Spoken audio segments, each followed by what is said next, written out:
Access the most accurate and up-to-date injury and suspension data for all players and apply the data to your squad. At the top of the page, you'll see 5 tabs.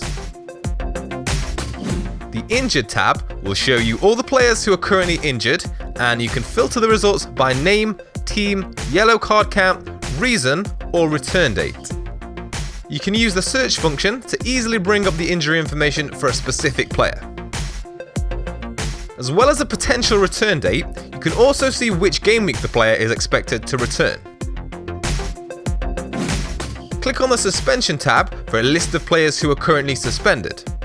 Again, you can filter the results by selecting the heading of each column, and you can see the return date for each player, as well as an indication of which game week they'll return.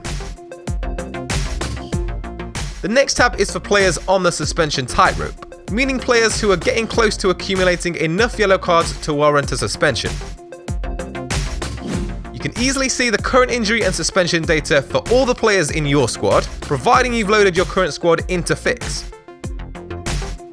And finally, you can view injury and suspension data for any players on your Fix watch list.